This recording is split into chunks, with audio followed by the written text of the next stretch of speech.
Welcome back here, Whole 9 Yards on a Thursday afternoon. Got some breaking news. Russell Wilson technically doesn't demand a trade, but he released a list of teams that if he were to be traded, he would prefer to go to. The Dallas Cowboys, New Orleans Saints, Las Vegas Raiders, and the Chicago Bears.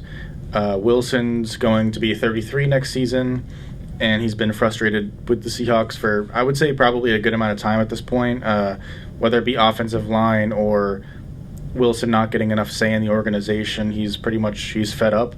He hasn't demanded a trade, which is a key part to this. He has not demanded a trade. So that means the Seahawks clearly don't have to trade Wilson, but I think Wilson at this point wants changes to be made, and I think he wants more power in the organization, or else he probably will end up demanding a trade.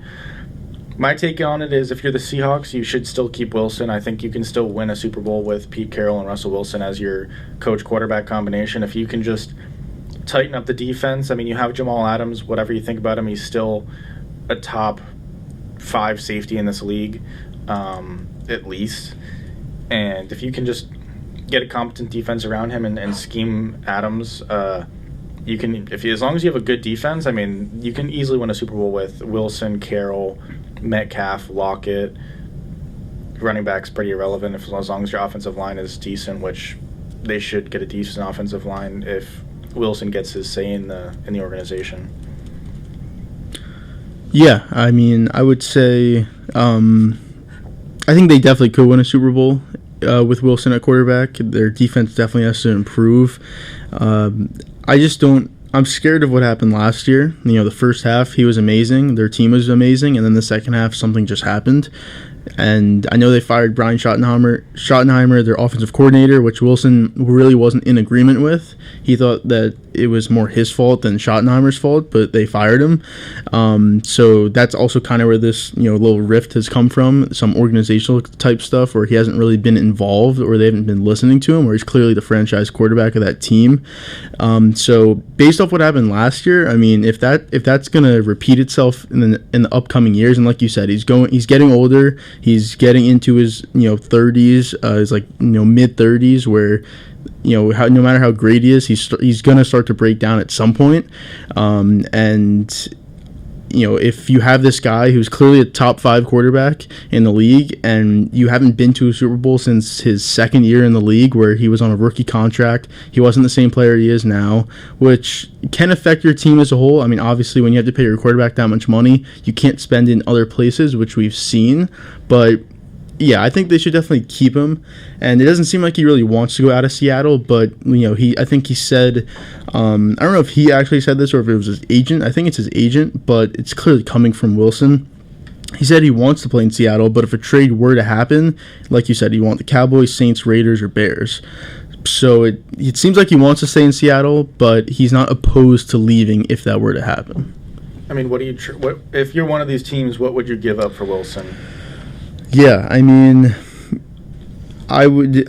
Like, if the Seahawks came to the Dallas Cowboys and said, give me 3 firsts and potentially Prescott, and then, like, a sign trade or whatever. Yeah, I mean, he's not a free agent until 2024 when he's 36 years old. He's still owed... this would be 2021, so $19 million. This is base salary, $19 million, then $19 million, and then $22 million. So, for a top quarterback like him, that's not that much money to be in $20 million, even though he's going to get older. So it's not like the money's going to affect the deal that much, I'd say. Not like a Wentz thing, even though they're not the same type of quarterback, just the money side of it. But so for that much money for Russell Wilson, I would say I would probably say 3 first-round picks. And then based on the teams that he chose, at least for Cowboys and Raiders, you'd expect, Dak to go back in that deal or Derek Carr to go back in that deal. Now, for the Saints and Bears, obviously you can't trade Drew Brees. You can't trade, Mitch Trubisky isn't even on the Bears. You can't trade Nick Foles. So I don't know what they would trade. They'd probably have to trade maybe another pick or just more picks or maybe, someone on defense for both teams, something like that. I don't know what they trade, but I would expect the trade were to happen to the Cowboys or the Raiders. Yeah, probably 3 first-round picks and the quarterback going back. Yeah, no, I think I definitely think Wilson stays on Seattle. I don't see a trade happening. I don't even know if you're the Seahawks, is it worth trading? Would you do 3 firsts in Dak for Wilson if you're the Seahawks? Well, I guess it depends on what contract Dak would sign with. I mean, clearly he would have to get signed by the Cowboys first. So would that just be, would they actually sign him to an extension that the Seahawks would agree upon? Like that, be like, this is kind of the extension that we would sign him to anyways. I don't know. I mean, would you rather have Dak 3 first-round picks with the team that you have? I don't know what the money would look like. It'd probably be more money for Dak. It'd probably be at least $30 million instead of $20 million for Wilson. So that would affect you cap-wise. But you're getting 3 first-round picks, and you can also improve in other ways on your team. So would you rather have Dak with that team and 3 first-round picks, or Wilson in the same team? Because we've seen in the last couple of years, they haven't even made it to a conference championship game. And he's only going to get older, while Dak's 27, so... It depends on if you want Wilson having a say in the organization, kind of like how Brady has a say in the Bucs organization. I think that's basically what Wilson's thinking is, wow, like Brady basically, he didn't have a say in New England. Things on the offense clearly weren't looking well. The team was on the decline. He goes to the Bucs, gets a say, brings in his guys, and... I mean, they win a Super Bowl, and I think Wilson probably thought, I want to do that. And I think he's probably earned the right to at least have some say. To me, if I'm the Seahawks, I'm very scared to give up, like, any sort of power to Wilson. I mean, we've seen with LeBron and even Brady to a certain extent is, they'll be, like, kind of like a co-GM type of player, but they don't care about the longevity and the long-term success of the team. And they're purely in it to get their guys there and to have a chance at winning in the next couple of years, and then after that they don't really care too much. So it's a tricky situation. If I'm the Seahawks, if Prescott's contract is under $35 million, I think I would probably do the trade. I think 3 firsts I think Dak can be top 10. If let's say he's the 10th best quarterback, would I trade the 10th? Would I trade the 3rd best quarterback or second? I guess a top 4 quarterback. Yeah. Would I trade a top 4 would I trade a top 4 for a top 10 and 3 firsts? My answer to that is probably yeah. I feel like I would. I don't know. It's so difficult because you'd assume Dak would be like back to normal off the broken whatever ankle, but who knows? And even if he is healthy, is he that guy? Is he this guy that's going to lead you to a Super Bowl? It's a tricky question, and I don't even know the answer to it. I'm still debating in my head. I'm just not too sure. I'm so much more confident in Wilson because he does have the Super Bowl. He was 1 play away from winning a 2nd Super Bowl in back-to-back years, which is very hard to do. Even if he wasn't the best player on that team, it's still he's at the most important position on that team.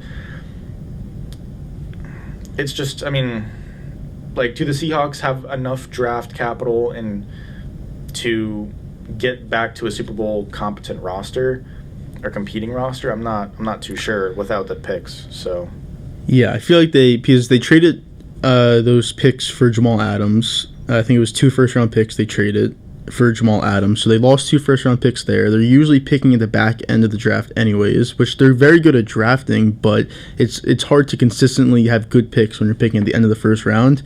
And I think if you were to look at that trade and the Cowboys wanted to do it, how much better would the Cowboys be with Wilson to where those first-round picks are not as good as you would think that they would be? Because with Dak, they're still, they've been a 9-7 team, 8-8 team, and I'm a Cowboy fan saying that. So with Wilson, how much better do they get just by adding Wilson? I think with a lot of, like what we've said with Stafford and Wentz and Stafford, Wentz, it's like you probably get a game or 2 better, but it's the NFL. A lot of the times, like one player is just not going to be able to have like a 5-game impact on your season. The Cowboys can't go from 9-7 to 14-2. They could, but like it's tough. So I think you probably get a game or 2 better. I think with the NFC East, you're going to be winning that. If you get Wilson, you're probably winning that division the next couple of years. I just don't see the Eagles competing. I don't see the Washington football team competing. I don't see the Giants competing, at least not this year or next year. So you probably win the division. You make playoffs win a game, maybe not. I mean, so you're still going to have those first round picks are going to be low, as in like 20s, Yeah. 30s. So I'm not sure. But is the Cowboys roster good enough right now to even compete with Wilson? I guess I would probably say yes, but it depends.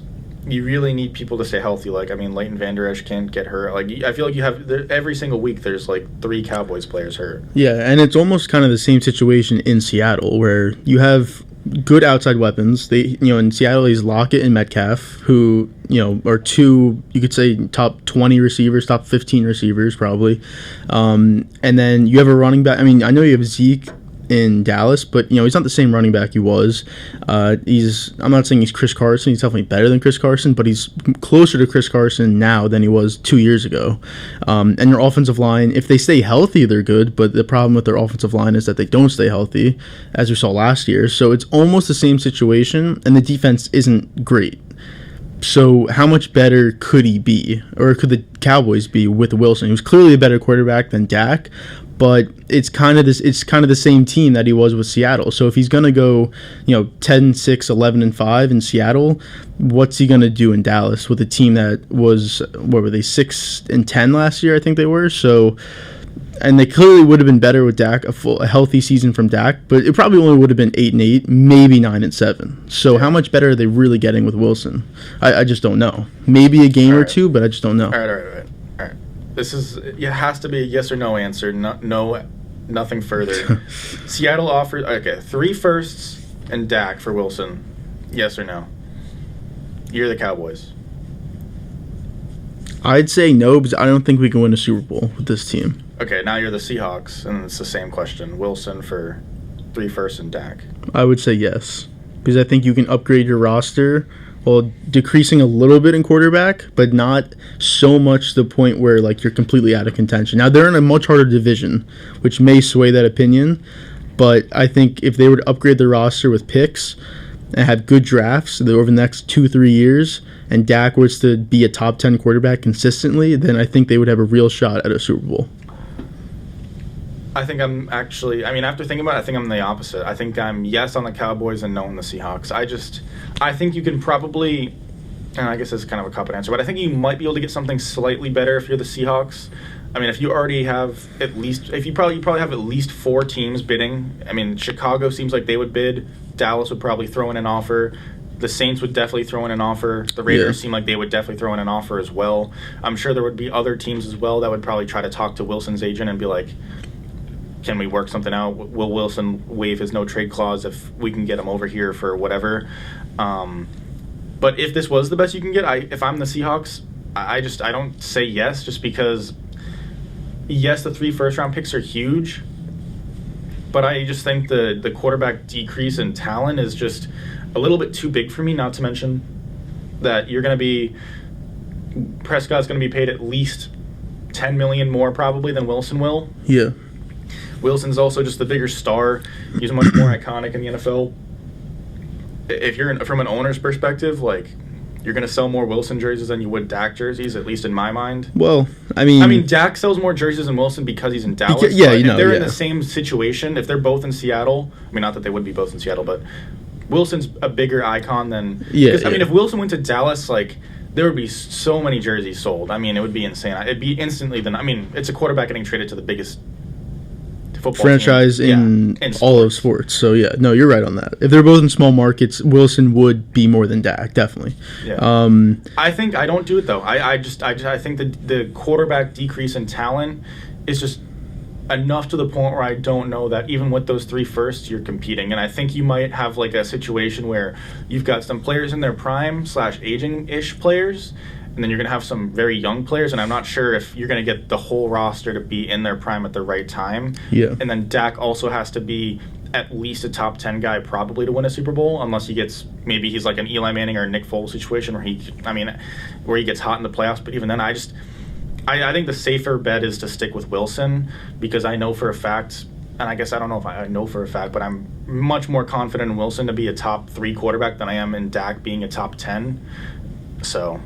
How about, I think we can agree that he probably won't get traded this offseason, But how about if next year the same thing kind of happens, where maybe they go 10-6, 11-5, lose first round in playoffs. Maybe they only make the playoffs. Again, it's the toughest division in football that they're in, so they have a real shot of not even making the playoffs. Do you think he'd get traded after next season if that were to happen? Rather they don't make the playoffs or they lose first round again, maybe some more struggles, stuff like that. We would. Because then he'd only have 2 years left on his contract. And I'd have to obviously watch the season. I'm not too sure, but if the Seahawks roster just doesn't look like it's there, if it's 11-5 solely because of basically Russell Wilson and maybe because of, if it's just because of Russell Wilson, then I think you probably do look to trade, because if you're just not going to have any draft capital and you're not going to have money to bring in free agents, then, you don't really have a choice. Well, he still has years on his contract, so you're still going to have leverage. And so, probably. But, even then, I'll just trade him next year if things don't work out this year. I still think you should take at least one more year to take a gamble on Wilson. It's not even like a gamble, really. But I think you should keep Wilson at least another year.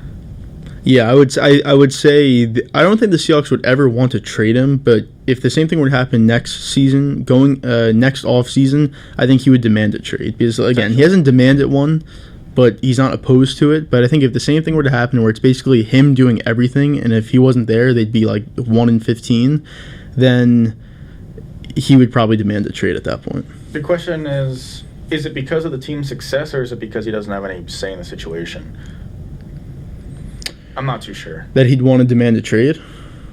Yes. So they could go 10-6 first round exit again, but if Wilson does get more say, then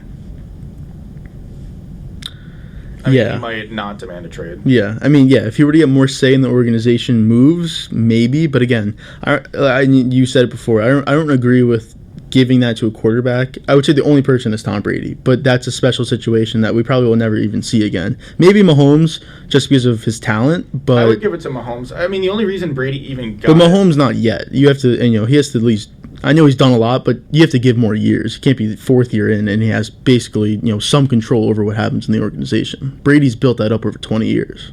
Yeah, maybe. But we'll have to see with the Wilson situation. Again, he's not demanding a trade, but he's not opposed to one. All right, in other news, the NBA did release the All-Star starters and reserves. Brandon, you have it in front of you, I'm assuming. Yeah, the starters. So the starters for the West is Steph Curry, Luka Doncic, Kawhi Leonard, LeBron James, and Nikola Jokic. We expected that. I don't think, I don't have any disagreements with that. And then for the East, it was Kyrie Irving, Bradley Beal, Kevin Durant, Giannis Antetokounmpo, and Joel Embiid. Again, I don't have any disagreements with that. I thought they got the starters right. Taco Fall got 3 player votes. Taco Fall? Yeah. That's what it looks like. That's what I'm looking at on the voting results. It says that he got player total votes 3. So I'm assuming that means that 3 players voted for him. Yeah, I guess. The fans, 106,000, which is more than Jared Allen. Why is Jared Allen getting votes for the All-Star game? More than John Collins, more than Blake Griffin. He actually didn't get as many as you'd think. He got less than Dwight Howard. He got less than OG Anunoby. He got less than Middleton, less than all these other guys too, like Levine, name them or whatever. But what are your reactions to? I guess we'll start with Booker getting snubbed. Well, technically he's in, but let me read the reserves first. We didn't read the reserves. Okay. So for the West, it's Anthony Davis, Paul George, Rudy Gobert, Damian Lillard, Donovan Mitchell, Chris Paul, and Zion Williamson. Like Drew said, Devin Booker didn't make the reserve team, but since Anthony Davis is out with an injury, he's going to replace him on the team. And we'll get into that after. But for the East, it's Jaylen Brown, James Harden, Zach LaVine, Julius Randle, Ben Simmons, Jason Tatum, and Nikola Vucevic. So I guess we'll start with Booker. I had him, when we made our All-Star predictions, I had him as a reserve on my team. I didn't have Chris Paul in there. I understand why Chris Paul is on the team, but I thought Devin Booker should have been in over Chris Paul, actually. So everyone else on the West, I agree with. Gobert, I was a little on and off, but I was more. I just thought maybe someone else could have had a case, but I understand why he's on there. I'm not mad about that. But everyone else, I was okay with. I just thought Booker should have been in over Chris Paul, but. Yeah, I would probably put Booker in over Chris Paul. It comes down to, I mean, who do you think the best player on the Suns is? And although I think Chris Paul may be the one who kind of gels it all together and creates a winning culture, I still think Devin Booker is the best player on that team. I really do. Yeah. I don't think you'd go very far without him, and I guess you could maybe say the same thing about Chris Paul, but I'm not too sure. I think I'm more sure that without Devin Booker, this team would not be a playoff team. And if they were, it'd be, we're talking like we're talking playoff or play-in. Yeah. Like, this team shouldn't, with both of them, they won't be a play-in team. I think Devin Booker is a better player, is what I'm trying to say. Yeah, I mean, he's averaging 25 points on 50% from the field, almost 40% from three. I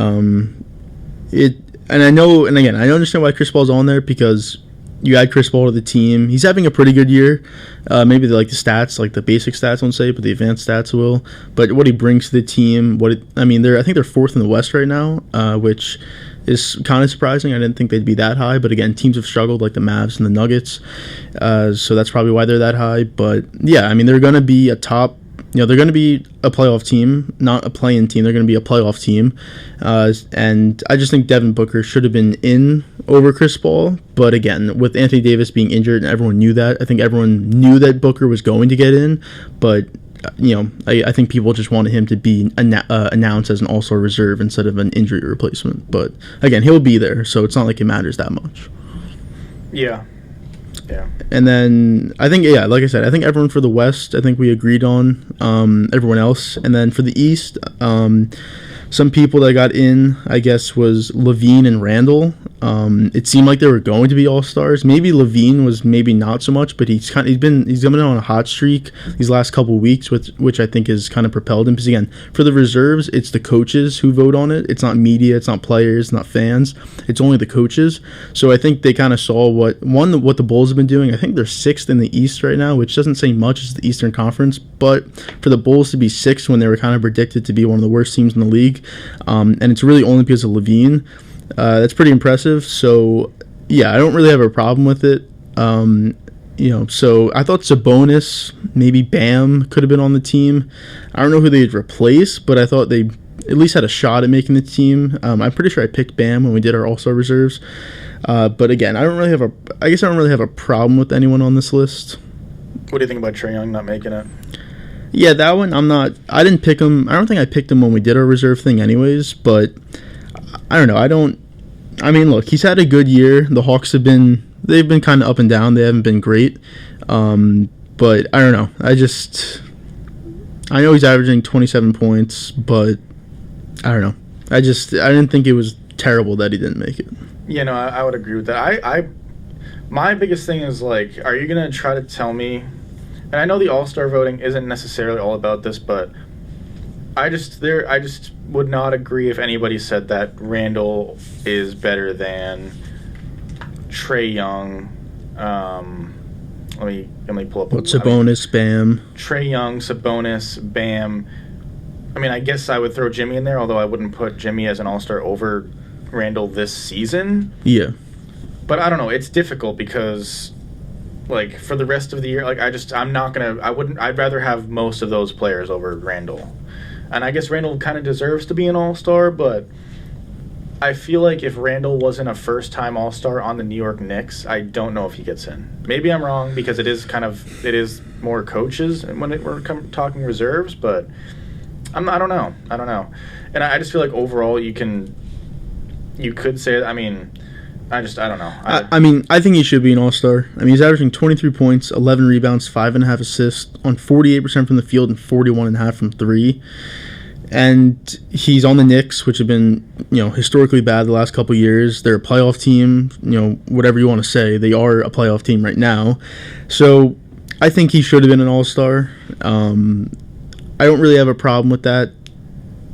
But I can see the argument for why maybe he shouldn't be, but I don't know. I think, like, you look at Jimmy, like, he missed a lot of games. He's really not having that great of a year. And again, it's about the season, not who you are as a player, which some people made the argument that Anthony Davis shouldn't even been an All-Star because he just isn't having a good year this year. And even though he's Anthony Davis, doesn't just mean you're an All-Star. It's on the year that you're having, which I think that's the way you should look at it. But when looking at Randall or Levine, they're the reasons that their teams are in playoff contention, and they're also just having really good years anyways.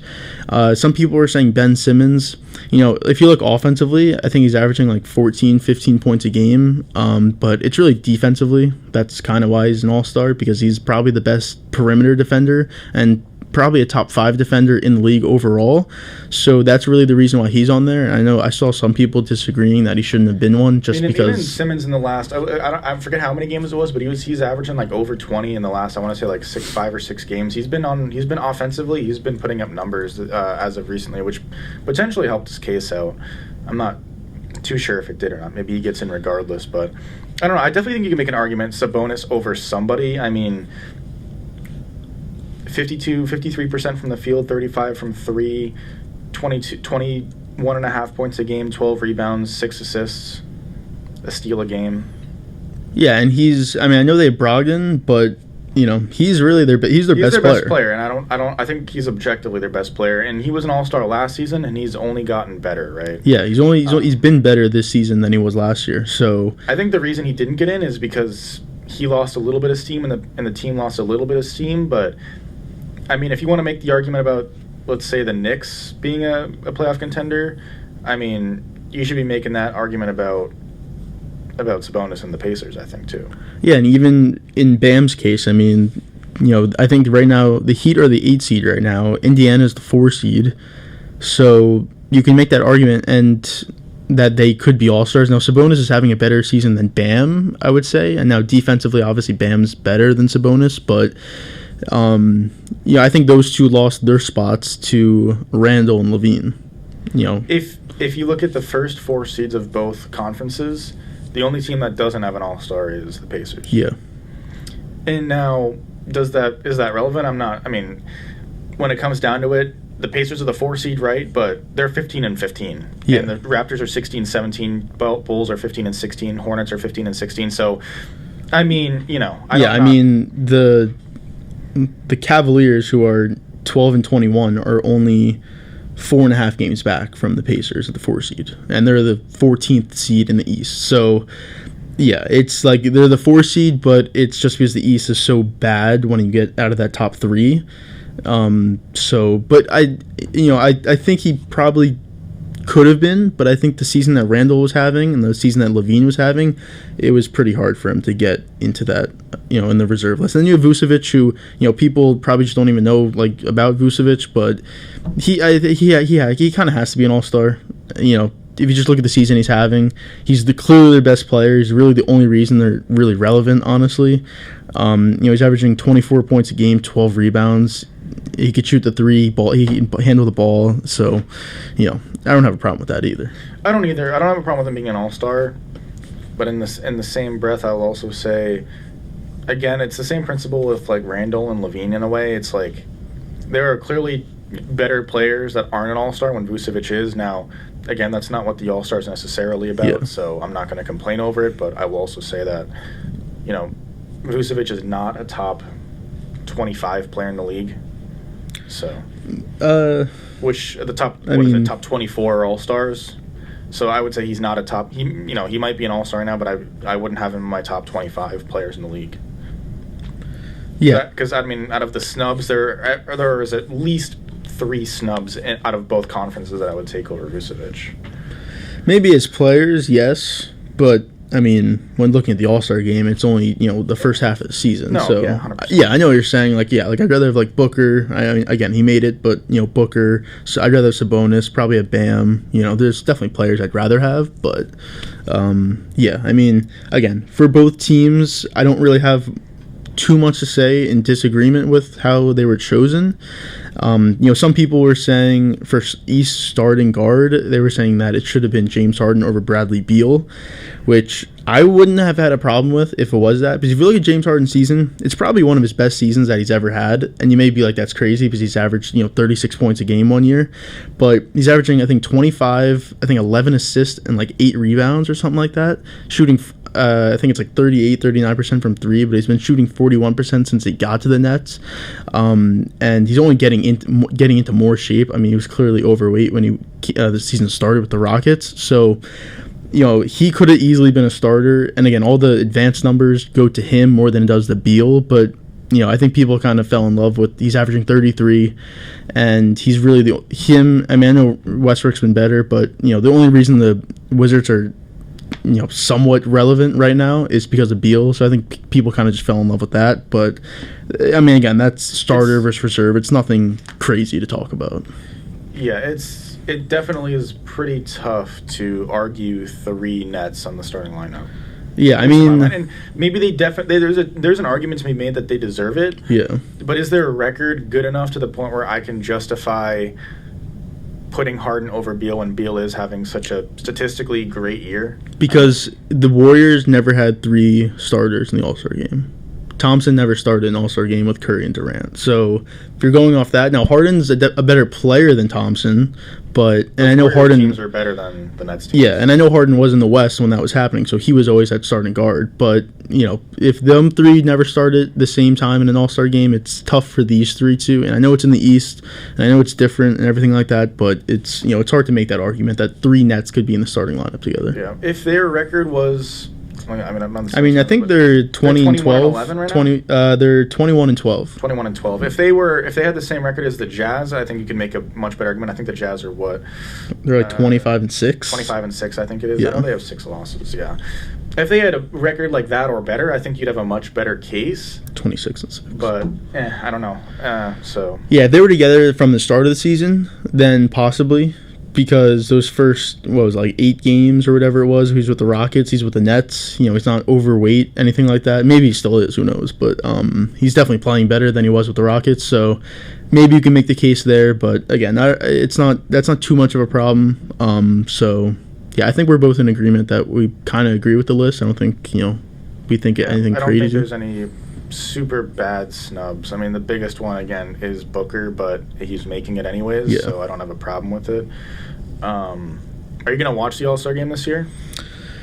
Yeah, I mean, I'll watch it. I probably won't. Honestly, I don't even know if I will. I think they have it. It's only, so they're still doing, the skills, the three-point, and the dunk contest, but they're doing skills and three-point, I think it's 6:30, and then they're doing the All-Star game at 8 o'clock, and then that dunk contest is going to be halftime of the All-Star game.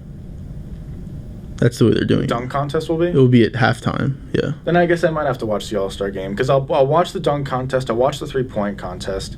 I don't care about the skills challenge. Yeah, no one cares about that. So lame. It'll be interesting to see, though, the people who compete in those competitions, like the three-point and the dunk and the skills, how much will they play in the All-Star game? Because it's the same day. Usually it's the day before. It's the same day.